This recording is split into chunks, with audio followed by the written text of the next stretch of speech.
আজি আমাৰ মাজত আমি নিমন্ত্ৰণ কৰি আনিছো এনে এজন ব্যক্তি যিজন ব্যক্তিয়ে সমগ্ৰ অসমতে মাইক্ৰ ফাইনেন্সৰ বিৰুদ্ধে এক সজাগতাৰ সৃষ্টি কৰিছিল। তেখেত হৈছে লক্ষ্মণ চাওৰা। নমস্কাৰ। আমাৰ অনুষ্ঠানলৈ আপোনাক স্বাগতম জনাইছো। আমি পুনে পুনে আমাৰ অনুষ্ঠানৰ মাজলৈ যাম। প্ৰথমে মই আপোনাৰ পৰিচয়টো খুব চমুকৈ আমাৰ দৰ্শকৰ বাবে দিবলৈ অনুৰোধ জনাম। নমস্কাৰ, মোৰ নাম লক্ষ্মণ চাওৰা। মই চাহ জনগোষ্ঠী অধিকাৰ সংগ্ৰাম সমিতিৰ কেন্দ্ৰীয় কমিটিৰ সাধাৰণ সম্পাদক আৰু মাইক্ৰ ফাইনেন্স শোষণ বিৰোধী যৌথ সংগ্ৰামী মঞ্চৰ মই আহ্বায়ক। আৰু এই অনুষ্ঠানটোলৈ মই অশেষ ধন্যবাদ জ্ঞাপন কৰিছোঁ ইয়ালৈ আমন্ত্ৰণ কৰাৰ কাৰণে, আৰু সমূহ কৰ্মকৰ্তালৈ চাহ জনগোষ্ঠী অধিকাৰ সংগ্ৰাম সমিতিৰ তৰফৰ পৰা সংগ্ৰামী ওলগ জ্ঞাপন কৰিছোঁ। নমস্কাৰ। ধন্যবাদ। প্ৰথমে মই আপোনাক সুধিব বিচাৰিম, মাইক্ৰ ফাইনেন্সৰ পৰা আমাৰ অসমৰ যিখিনি সাধাৰণ ৰাইজ আছে, মাইক্ৰ ফাইনেন্সৰ পৰা সেই ৰাইজখিনি প্ৰকৃততে উপকৃত হৈছে নে তেওঁলোকৰ লোকচানহে হৈছে? আপোনাৰ ধাৰণা বা আপোনাৰ সাংগঠনিক ধাৰণা? হয়, যি মাইক্ৰ ফাইনেন্স পোনপ্ৰথমতেই অসমত যেতিয়া আহিছিল তেতিয়াৰ পৰাই এটা বন্ধন আহিছিল যিটো NGO নামত। NGOৰ নামত তেওঁলোকে গোট গঠন কৰিছিল আৰু 2015 চনৰ গোট গঠন কৰি তেওঁলোকে প্ৰথম চাতে যিটো ৰিজাৰ্ভ বেংকৰ গাইডলাইন সম্পূৰ্ণৰূপে তেওঁলোকে ভংগ কৰিছিল বন্ধন বেংকে, আৰু এই বন্ধন বেংকে সম্পূৰ্ণৰূপে মহিলাক যি সংগঠিত কৰা, মহিলাক আৰ্থিক ব্যৱস্থাৰ প্ৰতি উন্নত কৰা আৰু এটা পৰিয়ালক উন্নতিৰ মানদণ্ডতাৰ গঢ়ি তোলাৰ যি ৰিজাৰ্ভ বেংকৰ গাইডলাইনৰ লগত চুক্তিবদ্ধ হৈছিল, এই চুক্তিবদ্ধ কিন্তু তেওঁলোকে সম্পূৰ্ণভাৱে তেওঁলোকে নাকচ কৰি তেওঁলোকে যধে মধে মহিলাবিলাকক ঋণ প্ৰদান কৰিছিল। আৰু তেওঁলোকে আৰু এটা কথা উল্লেখ কৰিছিল, যি ৰিজাৰ্ভ বেংকৰ গাইডলাইন অনুযায়ী এই গাইডলাইনটোত এটা কথা কৈছিল যে তেওঁলোকক প্ৰথমতে সসংগঠিত মহিলাসকলক সংগঠিত কৰি তেওঁলোকক স্বাৱলম্বী ৰূপে গঢ়ি তুলিবৰ কাৰণে স্কিল ডেভেলপমেণ্টৰ জৰিয়তে তেওঁলোকৰ প্ৰশিক্ষণ আছে নে নাই তাৰ অভিলেখ এক চাৰ্টিফিকেট তেওঁলোকক জমা দিবলৈ কৈছিল, আৰু এই চাৰ্টিফিকেট দিয়াৰ পাছতে তেওঁলোকক সম্পূৰ্ণ যদি 1 লাখ বছৰি ইনকম হয় আৰু দুজনে যদি কাম কৰে তেওঁলোকক 30,000 টকা দিবৰ কাৰণে ৰিজাৰ্ভ বেংকে গাইডলাইন তেওঁলোকক দিছিল। এই গাইডলাইনৰ অনুযায়ী তেওঁলোকে কিন্তু অসমত কোনো ধৰণৰ কাম কৰিব নোৱাৰিলে, বৰঞ্চ অসমৰ মহিলা আৰু দুখীয়া দৰিদ্ৰ পৰিয়ালৰ মহিলাসকলে যি ঋণ লৈছিল তেওঁলোকে উপকৃতৰ নামত তেওঁলোকে এক বিপদ সন্মুখীন হ'ল, য'ত তেওঁলোকে নিজৰ স্বাৱলম্বী গঢ়ি তোলাৰ লক্ষ্যত কোনো প্ৰশিক্ষণ নথকাৰ বাবে কিছুমানে হাঁহ পুহিম, কিছুমানে কুকুৰা গাহৰি দোকান আদি খোলাৰ কথা লৈ তেওঁলোকে এপ্লিকেশ্যন কৰিছিল, কিন্তু তেওঁলোকৰ স্কিল ডেভেলপমেণ্টৰ জৰিয়তে তেওঁলোকৰ ইনকমৰ বঢ়াবৰ কাৰণে আৰু তেওঁলোকৰ ৰিফৰ্ম কৰিবৰ কাৰণে তেওঁলোকক কোনো ধৰণৰ প্ৰশিক্ষণ লোৱাৰ কাৰণে আজি অসমৰ প্ৰত্যেকজন ঋণগ্ৰস্ত মহিলাসকলে কিন্তু আজি বিপদত সন্মুখীন হৈছে, আৰু যাৰ বাবে মই কওঁ যে তেওঁলোকে কোনো ধৰণৰ মাইক্ৰ ফাইনেন্সৰ পৰা লোন লৈ উপকৃত হোৱা নাই। ঠিক আছে, এইখিনিতে আৰু এটা প্ৰশ্ন সুধিম আপোনাক, মাইক্ৰ ফাইনেন্স প্ৰকৃততে এটা কোম্পানী নে এটা বেংক? মাইক্ৰ ফাইনেন্স অসমত 45টা সম্পূৰ্ণৰূপে তেওঁলোকে 2015 চনত বন্ধন আৰোহণে তেওঁলোকে বেংকলৈ ৰিকভাৰ হৈছে, কিন্তু তেওঁলোকে এতিয়াও ফাইনেন্স যিটো বেংক বুলি কয় বেংকৰ পৰা ডাইৰেক্ট লোন দিয়ে, আৰু তেওঁলোকে গাঁৱে ভূঞে গৈ লোন দিছে। তেওঁলোকে যেতিয়া 1948 চনত ইনিষ্ট নামৰ এজন ব্যক্তিয়ে বাংলাদেশত প্ৰতিষ্ঠা কৰিছিল বন্ধন বেংক, এই ইনিষ্ট নামৰ আজি তেওঁ বিশ্বৰ এটা নোবেল বঁটা পাইছিল, যিটো সপোন আৰু আদৰ্শক লৈ প্ৰতিষ্ঠা কৰিবৰ কাৰণে অসমৰ তথা বিশ্বৰ প্ৰত্যেকজন ব্যক্তিক স্বাৱলম্বী ৰূপে গঢ়ি তোলা আৰু আৰ্থিক দিশত মজবুত কৰিবৰ কাৰণে যিটো পদক্ষেপ গ্ৰহণ কৰিছিল। কিন্তু অসমত আৰু ভাৰতবৰ্ষত যেতিয়া আহিছিল, এই ভাৰতবৰ্ষৰ যিটো চন্দ্ৰশেখৰ ঘোষে যেতিয়া চেয়াৰমেনৰ দায়িত্ব বহন কৰিছিল, তেতিয়াৰ পৰাই কিন্তু এই কোম্পানীবিলাকে ফাইনেন্সৰ জৰিয়তে গোট বনাই তেওঁলোকে 10জনীয়া 11জনীয়া গোট লৈ হেৰি কৰিছিল, আৰু তেওঁলোকে এতিয়া ৰিকভাৰ হৈ আছে, বেংকলৈ সম্পূৰ্ণ ফৰৱাৰ্ড হোৱা নাই। তেওঁলোকে 1,30,000 যদি জিৰ' একাউণ্ট খুলি দিব পাৰে, তেতিয়াই ৰিজাৰ্ভ বেংকে তেওঁলোকক অনুজ্ঞাপত্ৰ তেওঁলোকক দিব। আৰু এতিয়া ইতিমধ্যে অনুজ্ঞাপত্ৰ আপোনাৰ 45টা হেৰিকে অৰ্পণ কৰিছে, যিটো তথ্য জনাৰ অধিকাৰ অনুসৰি আমি তথ্য বিচাৰিছিলোঁ। তেওঁলোকে 45টা হেৰি দিছে, আৰু 45টাৰ ভিতৰত তেওঁলোকে অন্তৰ্ভুক্ত এটা লিষ্টত আছে। এতিয়াও তেওঁলোকে বেংকলৈ ফৰৱাৰ্ড হোৱা নাই, যাৰ কাৰণে তেওঁলোকে গাঁৱে ভূঞে গৈ পিনি গোট বনাই তেওঁলোকক পইচা দিবলগীয়া হৈছে আৰু যদি বেংক হ'লহেঁতেন তেওঁলোকে বেংকৰ পৰাই তেওঁলোকক পইচা দিলেহেঁতেন আৰু সম্পূৰ্ণ মই যদি বেংক হওঁ মোৰ পৰা কি ল'ব মই যদি এগ্ৰিকালচাৰৰ পৰা যদি মোৰ প্ৰশিক্ষণ থাকে হাঁহ কুকুৰা পালনৰ মোৰ 6 মাহৰ প্ৰেক্টিকেল সাৰ্টিফিকেট এটা জমা দিয়া পাছতেহে এটা বেংকে তেওঁক ঋণ দিব লাগে কিন্তু মাইক্ৰ' ফাইনেন্সৰ যিটো নীতি এই নীতিত তেওঁলোকে সম্পূৰ্ণ বেংক বুলি কৈ আছে আমি আপোনাৰ 26 তাৰিখে টিয়ক এছডিসি লগত বহিছিলো আপোনালোকে বেংকত ফৰৱাৰ্ড হ'লে মানে আপোনালোকে তেওঁলোক এজন এটা যদি বেংক হয় তো আপোনালোকে গাঁৱে ভূঞে গৈ পিনি গোট বনাই দিয়াতকৈ আপোনালোকে কিয় এজন ব্যক্তিক দিব পৰা নাই তেওঁলোকে ক'লে যে আমি এতিয়ালৈকে বেংকলৈ ৰিকভাৰ হৈছো আমি লিষ্টত আছো কিন্তু আমি সম্পূৰ্ণ বেংকৰ অনুজ্ঞাপত্ৰ এতিয়া পোৱা নাই কেৱল ৰিজাৰ্ভ বেংকৰ আৰু গভৰ্ণমেণ্টৰ এনঅচি লৈ তেওঁলোকে কাম কৰি আছে ইয়াৰ মাজতে মই এটা প্ৰশ্ন সুধিম মানে এওঁলোক যিহেতু বেংকলৈ এতিয়ালৈকে সম্পূৰ্ণ ফৰৱাৰ্ড হোৱা নাই বুলি আপুনি জনাইছে তেনেহলে এওঁলোকে যে পইচাসমূহ দিয়ে ৰাইজক লোন যে দিয়ে সেই পইচাসমূহ তেওঁলোকে নিজৰ ফালৰ পৰা দিয়ে নে তেওঁলোকে আনৰ পৰা বা বেংকৰ পৰা কৰবাৰ পৰা আনি পেলাই তেওঁলোকে দিয়ে হয় এই যিটো প্ৰশ্ন আপুনি ভাল প্ৰশ্ন এটা কৰিছে যিবিলাক আমাৰ মহিলাবিলাকৰ পৰা আৰু ফ্যামিলিৰ যিটো সামিৰ কাৰ্ড ভোটৰ কাৰ্ড পান কাৰ্ড তেওঁলোকে যিটো ভোটৰ কাৰ্ডলৈ তেওঁলোকে 20 জন বা 100 জনৰ মানুহৰ ডকুমেন্ট সাবমিট কৰি ৰিজাৰ্ভ বেংকৰ পৰা তেওঁলোকে লোন লয় লোনটো একচুয়ালি আমাৰ মানুহবিলাকৰ হয় যিবিলাক আমাৰ মানুহ যিবিলাক ঋণগ্ৰস্ত মহিলাসকলৰ নিজেই ৰিজাৰ্ভ বেংকৰ পৰা লয় কিন্তু তেওঁলোকে এই সাবমিট কৰি তেওঁলোকে তাৰ পৰা এটা লোন লয় এই লোন বিলাক তেওঁলোকক অৰ্পণ কৰে আৰু যিটো লোনৰ জৰিয়তে তেওঁলোকে যিটো এনঅচি বুলি কওঁ আমি যিটো ইন্স্যুৰেন্স পলিচি সাৰ্ভিস ট্যাক্স আপোনাৰ ইনকাম ট্যাক্স যিবিলাক হেৰি আছে যিটো ইন্স্যুৰেন্স এই ইন্স্যুৰেন্স বিলাক তেওঁলোকে এটা কোম্পানীক বিক্ৰী কৰি দিয়ে এতিয়া মোৰ যদি 1 লাখ টকা পলিচি আছিল এই পলিচিটো বিক্ৰী কৰি দি তাৰ পৰা টকা লৈ আকৌ 10টা পৰিয়ালক তেওঁলোকে দিয়ে আমাৰ মানুহৰে টকা আমাকে ব্যৱহাৰ কৰি আমাৰ পৰা লুটপাট কৰি তেওঁলোকে কোম্পানীক হেৰি কৰিব বিচাৰি আছে এক প্ৰকাৰে শোষণ চলাই আছে মানে ঠিক আছে আপুনি জনাইছিলে 14টা সংগঠন মিলি আপোনালোকে মাইক্ৰ ফাইনেন্স শোষণ বিৰোধী যৌথ সংগ্ৰাম মঞ্চ খুলিছিলে তাৰ বিষয়ে দুআষাৰ আমি আপোনাৰ গুৱাহাটী প্ৰেছ ক্লাবত 14টা সংগঠন মিলি আমি মূল হৈছে অদৌ অসম গ্ৰামীণ শ্ৰমিক সন্থা চাহ জনগোষ্ঠী অধিকাৰ সংগ্ৰাম সমিতি সন্মিলিত নাৰী অধিকাৰ সংগ্ৰাম সমিতি ন্যায়িক শ্ৰমিক সন্থা জিপাল শ্ৰমিক সংঘ আমি এনেকুৱা 14টা সংগঠনে মিলি অসমৰ প্ৰত্যেকজন মহিলাক শোষণ নিষ্পীড়িতভাৱে শোষণৰ প্ৰবঞ্চনা কৰি তেওঁলোকক মৃত্যুৰ গৰালৈ ঠেলি পঠোৱাৰ মাইক্ৰ ফাইনেন্স সমূহক আমি অসমৰ পৰা খেদি পঠাবৰ কাৰণে অসমত আৰু আমি কৈছিলো যে আমি প্ৰথম লিলি হোটেলত 2 মাৰ্চত আমি এটা আলোচনা বহিছিলো আমাৰ কৃষক নেতা অখিল গগৈ আছিল তেতিয়া আমি ক'লো যে আপোনালোকে এজন মানুহক দুটা লোন দিব পাৰিব এটা দিয়া পাছত আপুনি এটা দিব পাৰিব কিন্তু তেওঁলোকে নিজৰ চাহিদা পূৰণ কৰিবৰ কাৰণে কাঠফুলৰ দৰে মহিলাসকলক কাঠফুলৰ দৰে আপোনাৰ 363টা মাইক্ৰ ফাইনেন্স অসমত ইতিমধ্যে কাম কৰিছে আৰু নিজাববীয়াকৈ কিছুমান নিজৰ ইনকামৰ চইচৰ কাৰণে মানুহবিলাকক মহিলাসকলক আৰু দুখীয়া দৰিদ্ৰ লোকসকলক শোষণ কৰিবৰ কাৰণে তেওঁলোকে নিজাববীয়াকৈ কিছুমান ফাইনেন্স কোম্পানী গঠন কৰিছে আৰু অসমত কিন্তু এতিয়া মই ক'লো আপোনাৰ প্ৰথমতে 45টাহে তেওঁলোকৰ অনুজ্ঞাপত্ৰ আছে বাকি যিবিলাক আছে তেওঁলোকৰ অনুজ্ঞাপত্ৰ নাই আৰু তেওঁলোকে অসমত কাম কৰি আছে আৰু যাৰ কাৰণে ক'লে যে মই প্ৰথম যদি ক'লো ৰিজাৰ্ভ বেংকৰ যিটো গাইডলাইন আছিল আমি ক'লো যে আপোনালোকে গাইডলাইন ফ্লো কৰক আৰু এই গাইডলাইন ফ্লো কৰি আপোনালোকে মহিলাসকলক দিব লাগিব দুজনে যদি কাম কৰে 30,000 টকা দিব লাগিব আৰু বছৰেকত যদি 1 লাখ টকা ইনকাম হয় তেনেকুৱা ব্যক্তিসকলকে ৰিজাৰ্ভ বেংকে পইচা দিবলৈ কৈছিল কিন্তু কাঠফুলৰ দৰে উঠি পুৰা ফাইনেন্স কোম্পানীৰ লগত বন্ধনে আপোনাৰ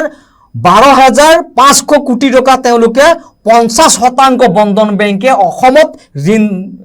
প্ৰদান কৰিছে 12,500 কোটি টকা অসমৰ মহিলাসকলক দিছিল আৰু অসমৰ মহিলাসকলৰ ঘূৰাই দিব নোৱাৰাত আজি অসমত 33 জন এতিয়া আত্মহত্যা কৰিছে আৰু আপোনালোকে গম পায় হাতীগড়ত আমাৰ দুজন আত্মহত্যা কৰিছিল আৰু এইটো আপোনাৰ পটিয়া গাঁৱৰ এজন মানুহে সম্পূৰ্ণ মাটি বাৰী বিক্ৰী কৰি বন্ধনক পইচা এতিয়ালৈকে ৰিকভাৰ কৰিব নোৱাৰাৰ কাৰণে তেওঁলোকে এটা শ্মশানত বাসগৃহ সাজি তেওঁলোকে তাত জীৱন যাপন কৰিব লগা হৈছে এয়াই হৈছে তেওঁলোকৰ নীতি যে নীতিটো এইটো হৈছে তেওঁলোকে পৰিৱৰ্তনৰ নামত যি আৰ্থিকভাৱে দুৰ্বল হোৱা মহিলা আৰু পৰিয়ালক তেওঁলোকে সুদৃঢ়কৰণ কৰি তোলাৰ সফলভাৱে কৰি তোলাৰ তেওঁলোকে নিজৰ জীৱন জীৱিকা গঢ়ি তোলাৰ লক্ষ্যত যি ফাইনেন্স কোম্পানীয়ে কিন্তু আজি 33 জনক মৃত্যুবৰণ কৰাইছে আৰু এই মৃত্যুবৰণ কৰাৰ কাৰণে আমি এই 14টা সংগঠনে মিলি আমি এটাই সংকল্প লৈছিলোঁ যে অসমৰ পৰা মাইক্ৰ ফাইনেন্স বন্ধ হ'ব লাগিব আৰু আমি টিয়ক আৰু মৰাণত আমি প্ৰথম মৰাণত আমি তলাবন্ধ কাৰ্যসূচী কৰিলোঁ আৰু আমি টিয়কত বন্ধন বেংক আমি তলা মাৰিছিলোঁ আৰু দুজন এজেণ্টক আমি এৰেষ্ট কৰাইছিলোঁ তেতিয়া আমি কৈছিলোঁ যে আপোনালোকে কোনোপধ্যে গাঁৱৰ মহিলাক হাৰাশাস্তি কৰিব নোৱাৰে আৰু আমি এজাহাৰো দাখিল কৰিছিলোঁ কিন্তু এজাহাৰ দাখিল কৰাৰ পাছতো প্ৰশাসন ব্যৱস্থা চৰকাৰে কিন্তু ইয়াৰ কোনো বিহিত ব্যৱস্থা নকৰিলে আৰু যিটো আপোনাৰ Assam micro finance institute and the relief scheme যিটো এই স্কিমৰ অধীনত 2021ত 6 আগষ্টত যেতিয়া ঘোষণা কৰিছিল এই ঘোষণাৰ অধীনত সমগ্ৰ অসমৰ মহিলাই ভাবিছিল যে মাইক্ৰ ফাইনেন্সৰ টকা আমি ঘূৰাই নিদিলেও আমি সম্পূৰ্ণৰূপে আমি ৰেহাই পাম বুলি ঘোষণা কৰিছিল আৰু বৰ দুখৰ বিষয় আজি যিজন আমাৰ মুখ্যমন্ত্ৰী ডক্টৰ হিমন্ত বিশ্ব শৰ্মা ডাঙৰীয়াই সমগ্ৰ অসমৰ ধুবুৰীৰ পৰা অধিয়ালৈকে নিৰ্বাচনী সভাত কৈছিল যে মই মাইক্ৰ ফাইনেন্স সম্পূৰ্ণভাৱে বন্ধ কৰি দিম আৰু মাইক্ৰ ফাইনেন্সে সমগ্ৰ অসমৰ মহিলাক বিপদে পৰিচালিত কৰিছে আৰু যিসকলে যধে মধে মহিলাসকলক হাৰাশাস্তি কৰি তেওঁলোকৰ পৰা পইচা যদি খিস্তি উঠাবলৈ যায় তেওঁক এৰেষ্ট কৰা হ'ব বুলি কৈছিল কিন্তু আজি দেখা গ'ল যে অসমৰ কোনো এটা ঠাইত আজি চৰকাৰে প্ৰতিশ্ৰুতি দিয়াৰ ধৰণে আৰু আইনৰ জৰিয়তে কিন্তু আজিলৈকে এটা এজেণ্টক বা এটা মাইক্ৰ ফাইনেন্সৰ আজি 33 জন আত্মহত্যা কৰিছে বন্ধন বেংকৰ পৰা আজি সত্তাধিকাৰীয়ে হওক বা এমডিকে হওক কিন্তু আজি এৰেষ্ট নকৰিলে এই প্ৰশাসন ব্যৱস্থা আৰু এই চৰকাৰখনে তো আমি ক'ব বিচাৰো যে চৰকাৰে প্ৰতিশ্ৰুতি দিয়াৰ ধৰণেই মাইক্ৰ ফাইনেন্স এই মাইক্ৰ ফাইনেন্সটো হৈছে এটা সম্পূৰ্ণৰূপে দৰিদ্ৰ লোকসকলক নিখংগভাৱে হত্যা কৰাৰ পৰিকল্পনা ৰচি মাইক্ৰ ফাইনেন্স কোম্পানীসমূহে কাম কৰি আছে যাৰ পৰিপ্ৰেক্ষিতত আজি অসমত 1 লাখ আপোনাৰ 36 লাখ মহিলাই আজি ঋণৰ পৰা বুজা বন্ধন বেংকৰ পৰা বুজা লৈ 36 লাখ শ্ৰমিকক মহিলাসকলক দিছে আৰু তেওঁলোকে সম্পূৰ্ণভাৱে বন্ধনৰ হাৰাশাস্তি কিডনি বিক্ৰী কৰিছে যিটো আমাৰ মন্ত্ৰী ফিজুৰ হাজৰিকা তেখেতৰ সমষ্টিত কিডনি বিক্ৰী কৰিছে কিডনি বিক্ৰী কৰিও সম্পূৰ্ণৰূপে বন্ধনৰ ঋণ মাফ কৰিবলৈ পইচা দিছিল কিন্তু তেওঁলোকে সম্পূৰ্ণৰূপে কৰি দিয়া নাই তো আমি ক'ব বিচাৰো অসমৰ যিবিলাক মাইক্ৰ ফাইনেন্স আছে এই মাইক্ৰ ফাইনেন্স বিলাকে আমি কৈছিলোঁ যে আমি 6 আগষ্টত দাবী দিৱস হিচাপে আমি পালন কৰিছিলোঁ যেতিয়া এই আইনখন বনাইছিল তেতিয়া আমি দাবী দিৱস হিচাপে সমগ্ৰ অসমত আমি হেৰি কৰিছিলোঁ এই আইনখন ৰূপায়ণ কৰিলে হয় কিন্তু এই আইনখন সম্পূৰ্ণৰূপে মাইক্ৰ ফাইনেন্সৰ স্বাৰ্থতে বনিছে আৰু এই আইনখন 3টা বিভক্ত কৰি দিছে আপোনালোকক সমগ্ৰ ৰাইজক আমি জনাব বিচাৰিছোঁ যে আইনখনে ঋণগ্ৰস্ত মহিলাসকলৰ বাবে নহয় কেৱল মাইক্ৰ ফাইনেন্সৰ কাৰণে এই আইনখন বনাল 3টা ভাগত বিভক্ত কৰিছে 1 নম্বৰ প্ৰথমটো হৈছে যিটো দ্বিতীয় ভাগৰ পৰা 98 মানে 90 দিন অৰ্থাৎ 3 মাহ যিজনে খিস্তি দিয়া নাই এইটো সম্পূৰ্ণৰূপে চৰকাৰে বহন কৰিম বুলি কৈছিল অৰ্থাৎ যিবিলাকে 30 দিনৰ ওপৰত যিবিলাক দিয়া নাই তেওঁলোকে সম্পূৰ্ণৰূপে টকাটো আদায় দিব লাগিব ঋণটো খিস্তি আদায় দিব লাগিব আৰু তেনেকুৱা ধৰণৰ বনাইছিল কিন্তু এই আইনখন কোনো ধৰণৰ যিটো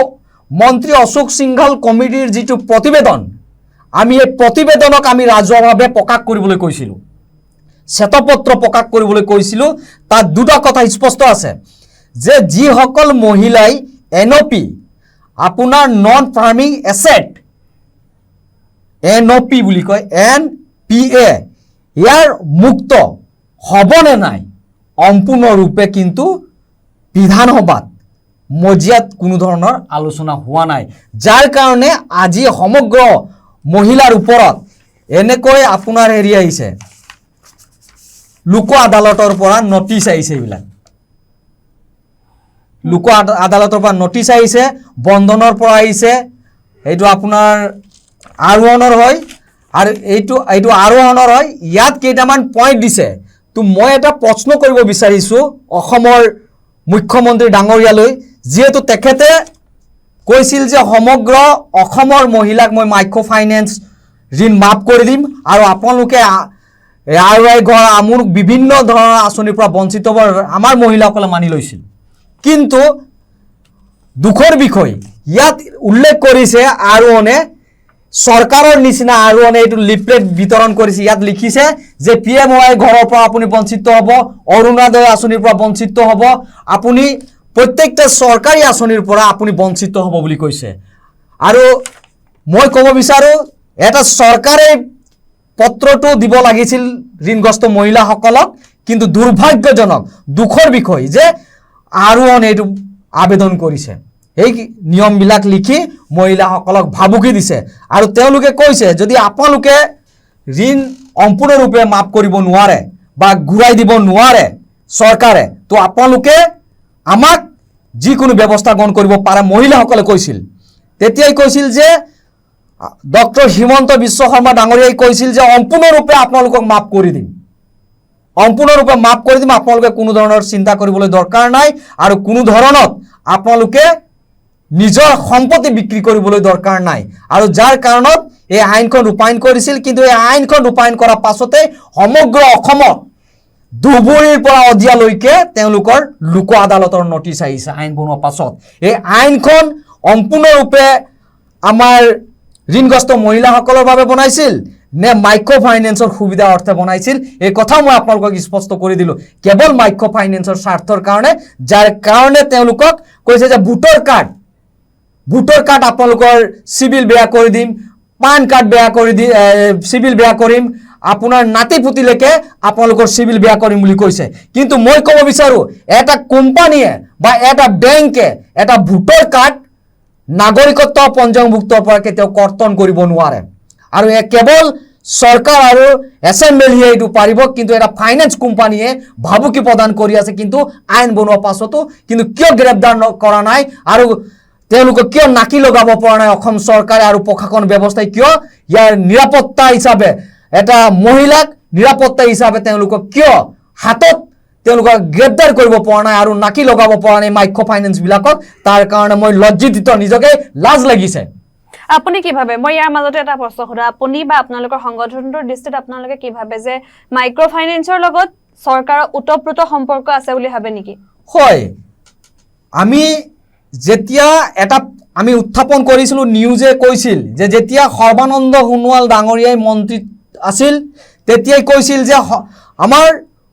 অসমৰ মুখ্যমন্ত্ৰী সৰ্বানন্দ সোণোৱালে বোলে 3 কোটি টকা লোন লৈছিল বন্ধন বেংকৰ পৰা খুদ চন্দ্ৰশেখৰ গুছে নিউজৰ আগত তেওঁ সোশ্যাল মিডিয়াত এইটো প্ৰকাশ কৰিছিল যাৰ কাৰণে আজি এটা চৰকাৰে মই ক'ব বিচাৰো চৰকাৰে উত্তপ্ৰোত জড়িত নাই কিন্তু পৰোক্ষভাৱে তেওঁলোকে আছে ডাইৰেক্ট নাই প্ৰত্যক্ষভাৱে তেওঁলোকে পৰোক্ষভাৱে আছে কেনেকৈ তেওঁলোকে সাৰ্ভিস টেক্স লয় জিএসটি লয় প্ৰত্যেকটা তেওঁলোকে অসমত যদি মাইক্ৰ ফাইনেন্স বন্ধ কৰি দিয়ে কোটি কোটি টকা এটা চৰকাৰ লষ্ট হ'ব বুলি তেওঁলোকে মাইক্ৰ ফাইনেন্সটো বন্ধ কৰিব বিচৰা নাই যাৰ কাৰণে তেওঁলোকৰ স্বাৰ্থ আৰু মহিলাসকলক বিপদে পৰিচালিত কৰাৰ স্বাৰ্থতেহে এই আইনখন ৰূপায়ণ কৰিছে এটা গুৰুত্বপূৰ্ণ অভিযোগ কোটি কোটি টকা ক্ষতি হোৱাৰ ভয়ত চৰকাৰে মাইক্ৰ ফাইনেন্সক আজিলৈকে নাকি লগাব পৰা নাই এইখিনিতে মই আৰু এটা প্ৰশ্ন আপোনাক সুধিব বিচাৰিম মাইক্ৰ ফাইনেন্স যেতিয়া অসমলৈ আহিছিলে ৰাইজৰ মাজলৈ আহিছে তেওঁলোকে দাবী কৰিছিলে যে তেওঁলোকে ৰাইজৰ আৰ্থিক দুৰৱস্থাসমূহ দূৰ কৰিব অসমলৈ আহিছে কিন্তু এতিয়া তাৰ বিপৰীত ছবি এখন দেখা গৈছে এই বিষয়ে আপুনি কি ক'ব আমি যেতিয়া মাইক্ৰ ফাইনেন্স আহিছিল আমিও ভাবিছিলো যে অসমৰ যিবিলাক দৰিদ্ৰ লোকসকল আছিল গ্ৰামীণ দৰিদ্ৰ লোকসকল আছিল এই সকলে এটা স্বাৱলম্বীৰ জুৰে প্ৰথম সাথে তেওঁলোকে মই প্ৰথমে কৈছিলো যে তেওঁলোকে ৰিজাৰ্ভ বেংকৰ যেটো গাইডলাইন দিছিল অসংগঠিত মহিলাক সংগঠিত কৰা লক্ষ্য আৰু তেওঁলোকক স্কেল ডেভেলপমেন্টৰ জৰিয়তে পোন প্ৰথমে অসমত আহিছিল যেতিয়া বন্ধনে তেতিয়া ডাঙৰ হোল্ডিং লগাইছিল তাত আপোনাৰ বাঁহৰ হাৰি বনোৱা কাৰিকৰী বিভাগত পাচি কেৰাহী টুল বনোৱা এইবিলাক দেখাইছিল কিছুমানে ঋণ লৈ আপোনাৰ কি বুলি কয়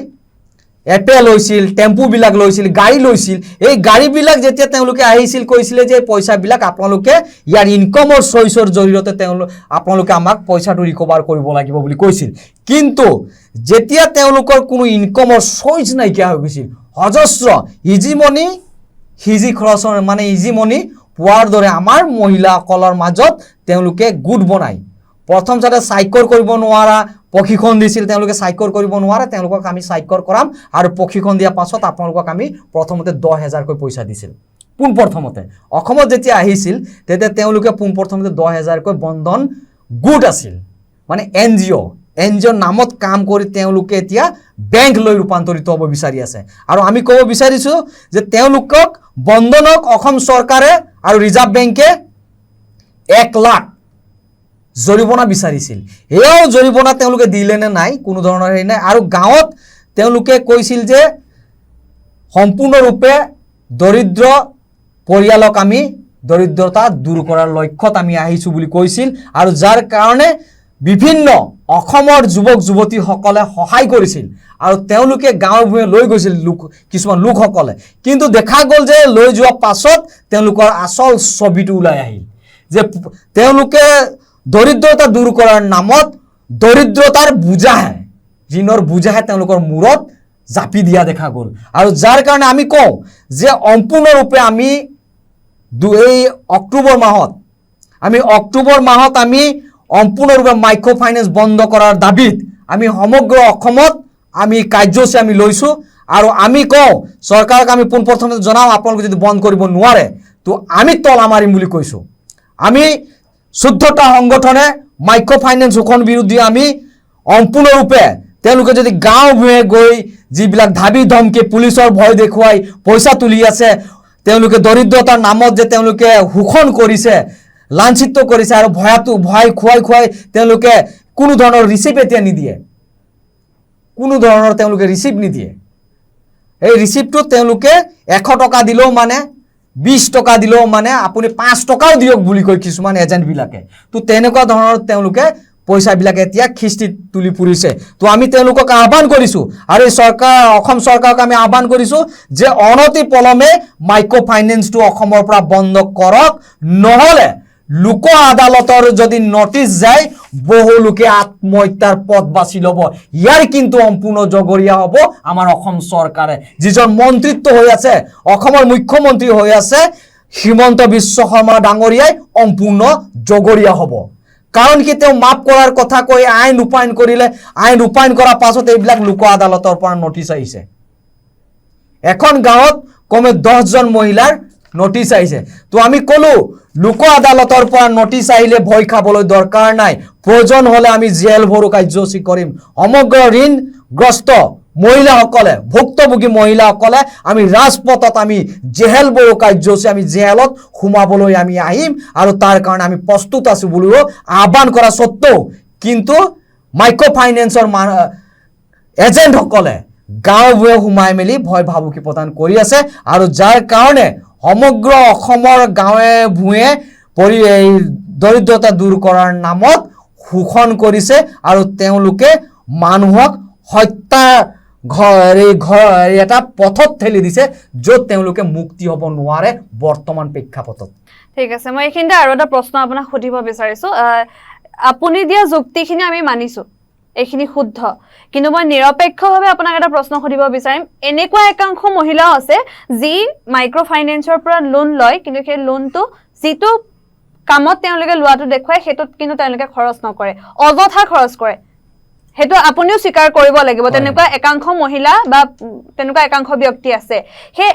সেই ব্যক্তিখিনি এতিয়া যেটো আমাৰ ঋণ মাফৰ কথা ওলাইছে ঋণ মাফ হয় একাংশৰ কাৰণে কৰিব লাগে কিন্তু যিখিনিয়ে এই মাইক্ৰ' ফাইনেন্সৰ সুবিধাটো অপব্যৱহাৰ কৰিছে সেইখিনি বিষয়ে আপুনি কি ক'ব মই ক'ব বিচাৰো যেটো হপবে মই প্ৰথম সাতেই কৈছিলো যে তেওঁলোকে পোন প্ৰথমতেই যেতিয়া ঋণ দিবলৈ আহিছিল যেতিয়া গোটটো বনাইছিল যে সোণালীয়ে হোক জানবীয়ে হোক জোনালীয়ে হোক যিবিলাক গোট বনাইছিল তেতিয়া তেওঁলোকে যে উল্লেখ কৰিছিল আপোনালোকে আমাৰ পৰা পইচা ললে ঘূৰাই দিবলৈ আপোনালোকৰ একো চিন্তা কৰিবলৈ দৰকাৰ নাই কাৰণ আপোনালোকক ইনকমৰ চইচৰ পথ আমি দেখুৱাই দিম কেনেকৈ আপোনালোকে ইনকম কৰিব কেনেকৈ আপোনালোকে 10,000 পৰা 20,000 আপোনালোকে কৰিব আৰু আমাক আমাৰ পইচাটো ঘূৰাই দিব তাৰ কাৰণে আপোনালোকক আমি প্ৰশিক্ষণ দিম বুলি কৈছিল কিন্তু আপুনি যদি দেখে গাঁওবিলাকত যিবিলাক মানুহক দিছে 60 বছৰীয়া এজন বৃদ্ধকো দি দিছে আমি আপোনালোকক ভিজুৱেলো আমি দেখুৱাই দিব পাৰিম তো 60 বছৰীয়া এজন বৃদ্ধই ইনকম কি কৰিব ইনকম কৰাৰ তেওঁৰ কোনো শাৰীৰিকভাৱে সবশক্তিও নাই তেনেকুৱা লোকসকলক দি দিছে আৰু যিসকলক আপুনি ক'লে যে এই পইচা পাতিবিলাক লৈ অযথা খৰচ কৰিছে হয় কৰিছে এইটো আমি মানিছো কিন্তু তেওঁলোক যিসকলক দিছে এই পইচাটো যে আপোনালোকে ঘূৰাই দিব লাগে নে নাই এই কথাটো কিন্তু তেওঁলোকক স্পষ্ট ৰূপে স্পষ্টীকৰণ দিয়া নাই যাৰ কাৰণে তেওঁলোকে এই পইচাবিলাক অযথা খৰচ কৰিছে আৰু দ্বিতীয়তে তেওঁলোকৰ ইনকমৰ পথৰ কোনো ব্যৱস্থাই নাই যিবিলাক মহিলাসকলক একদম নিৰক্ষী লোক তেওঁলোকে কোনোদিন পইচা দেখি নাপায় 100 টকাৰ জেগাত তেওঁলোকে 500 টকাও কিছুমান চিনি নোপোৱা লোকসকলকো ঋণ দি দিছে লাখ লাখ টকা 30,000 40,000 টকা দি দিছে এই টকাবিলাকক লৈ তেওঁলোকে মিছ ব্যৱহাৰ কৰাৰ মূল কাৰণটো হ'ল এইবিলাক যে তেওঁলোকে এই টকাটো আমি ঘূৰাই দিবৰ কাৰণে কেনেকুৱা ধৰণৰ আমি ইনকম কৰিম বা কেনেকুৱা ধৰণৰ আমি ইনকমৰ জৰিয়তে আমি নিজে স্বাৱলম্বী হ'ম আৰু আমি যাৰ পৰা টকাটো লৈছো ঘূৰাই দিম এই ব্যৱস্থাটো কিন্তু তেওঁলোকে কোনো ধৰণৰ প্ৰশিক্ষণ নিদিয়াৰ বাবদ তেওঁলোকে আজি নিজে ভুক্তভোগী হৈছে মাইক্ৰ ফাইনেন্স যাৰ কাৰণে আমি শুদ্ধতা সংগঠনে আমি তলা মাৰি দিয়া পাছতো আমাক কিয় গ্ৰেপ্তাৰ নকৰিলে এই ভুলটো তেওঁলোকৰ আছে ৰিজাৰ্ভ বেংকৰ গাইডলাইন অনুযায়ী তেওঁলোকে কোনো ধৰণৰ ফ্লো কৰিব পৰা নাই যাৰ কাৰণে আজি মহিলাবিলাকে নিজৰ ঋণ লোৱা পইচাও ঘূৰাই দিব নোৱাৰিলে আৰু যাৰ কাৰণে আজি মাইক্ৰ ফাইনেন্স বিলাকে সম্পূৰ্ণৰূপে তেওঁলোকে ভুক্তভোগী হৈছে মহিলাও ভুক্তভোগী হৈছে ফাইনেন্স কোম্পানীও ভুক্তভোগী হৈছে আৰু অসমৰ হাজাৰ হাজাৰ যুৱক যুৱতী শিক্ষিত যুৱক যুৱতীক যিটো কৰ্মস্থাপন দিছিল এই কৰ্মস্থাপনৰ কিন্তু আজি গাঁৱলীয়া সমাজৰ ঋণগ্ৰস্ত মহিলাসকলে বিৰোধিতা কৰিব লগা হৈছে কি হৈছে এই মাইক্ৰ ফাইনেন্সে কৰাই দিছে আৰু আপোনাক এটা মই দুখৰ বিষয় কথা ক'ব বিচাৰো যেটো ফাইনেন্সৰ পৰা লৈ ঋণ লৈ এটা পৰিয়ালে নিজৰ স্বামীক ভাল নোপোৱা হৈ গৈছে এই বিভেদটো কৰ পৰা সৃষ্টি কৰিলে ফাইনেন্স কোম্পানী বিলাকে ইজি মনিয়ে এই ব্যৱস্থাটো সম্পূৰ্ণৰূপে বিচ্ছিন্নতা কৰি পেলাইছে য'ত নিজৰ স্বামীক আগত এজন 350 টকা সপ্তাহত ইনকম কৰা এজন যদি ব্যক্তিক 30,000 টকা যদি দি দিয়ে তো সপ্তাহত 320 টকা দিব লাগে 10 টকাত ঘৰখন চলিব নে আপোনাৰ ঋণৰ কিস্তি আদায় দিব তো তেনেকুৱা লোকসকলক পইচা দিয়া কাৰণেহে আজি অযথা তেওঁলোকে খৰচ কৰিব লগা হ'ল আৰু তেওঁলোকে কোনো ধৰণে শিক্ষাদণ্ডতাভাৱে সামাজিকভাৱে দক্ষতা বা আপোনাৰ এগ্ৰিকালচাৰ যিটো প্ৰশিক্ষণ হাঁহ গৰু ছাগলী পোহাৰ যিবিলাক এপ্লিকেশ্যন কৰিছিল আপোনালোকে বিচাৰিব পাৰে বন্ধনকো বিচাৰিব পাৰে তেওঁলোকৰ এপ্লিকেশ্যনত আৰু কিছুমানৰ এপ্লিকেশ্যনত দোকানৰ কথা দিয়ে দোকানত কোনো সাৰ্ভে নকৰে মোৰ ফাৰ্ম আছে বুলি কয় ফাৰ্মৰ কোনো সাৰ্ভে নকৰে তো তেনেকুৱা লোকসকলক পইচা দি দিছে আৰু তেনেকুৱা লোকসকলে লৈ পিনি কিন্তু তেওঁলোকে সম্পূৰ্ণভাৱে নিজৰ ইনকমৰ লগত পইচাটো কেনেকুৱা ধৰণৰ ব্যৱহাৰ কৰিম আৰু কেনেকুৱা ধৰণে মই মোৰ আৰ্থিক দিকটোক মই মজবুত কৰি মোৰ দুৰ্বলতাবিলাক আঁতৰাম ইয়াৰ সম্পৰ্কে কিন্তু কোনো ধৰণৰ আমাৰ গাঁৱলীয়া সমাজৰ মহিলাসকল দৰিদ্ৰ লোকসকলে কিন্তু কোনো ধৰণৰ মানদণ্ডতা গঢ়ি তোলাৰ পৰিকল্পনা কিন্তু তেওঁলোকে নকৰাৰ কাৰণে আজি মিছ ব্যৱহাৰ হৈ গ'ল পইচাবিলাক আৰু এইটো সম্পূৰ্ণ ৰিজাৰ্ভ বেংকে কৈছিল যেতিয়া ৰিজাৰ্ভ বেংকে কৈছিল যে এজন মহিলাক ঋণ দিবলৈ গ'লে মানে তেওঁ সম্পূৰ্ণ ডকুমেণ্ট সাবমিট কৰিব লাগে মই যদি ফাৰ্মিং আছে বুলি কওঁ মই সম্পূৰ্ণ প্ৰেক্টিকেল আৰু থিয়ৰিকেলৰ সাৰ্টিফিকেট সাবমিট কৰিব লাগিছিল কিন্তু তেনেকুৱা ধৰণৰ কোনো নোলোৱাকে তেওঁলোকে পইচা দিয়াৰ কাৰণে আজি তেওঁলোকো বিপদত পৰিছে আৰু অসমৰ আজি লাখ লাখ 36 লাখ বন্ধন বেংকে 36 লাখ মহিলাক এতিয়াও কিন্তু নিখংগভাৱে হত্যা কৰিব বিচাৰি আছে আপুনি মাইক্ৰ ফাইনেন্সৰ পৰা লোন লৈছে নে মই মাইক্ৰ ফাইনেন্সৰ পৰা লোন লোৱা নাই কিন্তু মই এইটো কাৰণে মাত মাতিবলৈ বাধ্য হৈছো যেটো এজন মহিলাক মোৰ অসমৰ আইন মাতৃক তেওঁলোকে কৈছে আপুনি বেচা কৰক বুলি কৈছে বন্ধন বেংকে আৰু কিছুমান ভিজুৱেলত আপোনালোকে চাইছে মিডিয়াবিলাকত আপোনালোকে চাইছে যে কিছুমান লোকসকলে 1000 সপ্তাহ দিবৰ এৰিবতে নিজে দে ব্যৱসায় কৰিবলগীয়া বাধ্য কৰাইছে নিজৰ সন্তানক বিক্ৰী কৰিছে তো তেনেকুৱা দেখি আনকি মোৰ খুৰী এজনক জুনমণি চাওৰা বুলি কয় তেখেতে কোনো শিক্ষাগত মানদণ্ডতা নাই নিজৰ ঘৰেই নাই ঘৰে আজি থাকিব পৰা নাই তেওঁক 50,000 টকা লোন দি দিছে তো এই মানুহজনীয়ে ঘৰখন বনাব নে আপোনাৰ পইচাটো ঘূৰাবৰ কাৰণে ইনকামৰ সোৰ্স বিচাৰিব তেনেকুৱা লোকসকলক দি দিছে আৰু তেওঁৰ ভোটাৰ কাৰ্ড পান কাৰ্ড সম্পূৰ্ণভাৱে নাছিলে অকল ভোটাৰ কাৰ্ডত দি দিছে এটা ডকুমেন্টছত দি দিছে আৰু কিছুমান ডকুমেন্টছ নথকা বিলাকৰো voter card PAN card duplicate বনাই পিনি পইচা দিছে আমি ফ্ৰিজন অফিস আমি তলা মাৰিবলৈ বিচাৰিছিলো ফ্ৰিজন অফিসত তাত ডুপ্লিকেট পান কাৰ্ড বনাই ডুপ্লিকেট ভোটাৰ কাৰ্ড বনাই তেওঁলোকে পইচা দিছিল এতিয়াও ফাইনেন্স কোম্পানী কিছুমানে নিজৰ চাহিদা পূৰণ কৰিবৰ কাৰণে নিজৰ এটিটিউড এৰি কোম্পানী বঢ়াবৰ কাৰণে তেওঁ ৰিজাৰ্ভ বেংকৰ লগত ভাল এৰি ইনকাম দেখুৱাবৰ কাৰণে তেওঁলোকে নিজেই কিছুমান জালিয়াতি কৰি পইচা দি আছে যাৰ কাৰণে আজি মহিলাবিলাকৰ বিপদত পৰিছে মানে ঠিক আছে ধন্যবাদ জনাইছো আমাৰ ইতিমধ্যে সময় শেষ হৈ আহিছে আমি অনুষ্ঠান শেষ কৰিব লাগিব ইমানটা আমি পুনৰ এই আলোচনা আমি পুনৰ আগবঢ়াই নিম বাৰু দৰ্শকসকল এইখিনতে আপোনালোকে দেখিলে তেখেতৰ লগত কথোপকথনখিনি আপোনালোকে দেখিলে শুনিলে তেওঁ বিভিন্নটা অভিযোগো কৰিছে মাইক্ৰ ফাইনেন্সৰ বিৰুদ্ধে তথা আমাৰ চৰকাৰখনৰ বিৰুদ্ধে এই অনুষ্ঠানটো চাই আপোনালোকে মাইক্ৰ ফাইনেন্সৰ পৰা কেনে ধৰণে উপকৃত হৈছে বা প্ৰতাৰিত হৈছে আমাক জনাবলৈ নাপাহৰিব ইয়াৰ লগে লগে মই ষ্টুডিঅ'ৰ পৰা বিদায় লৈছো অন্যান্য বাতৰিৰ বাবে চাই থাকিব নৰ্থ ইষ্ট ভিউ ধন্যবাদ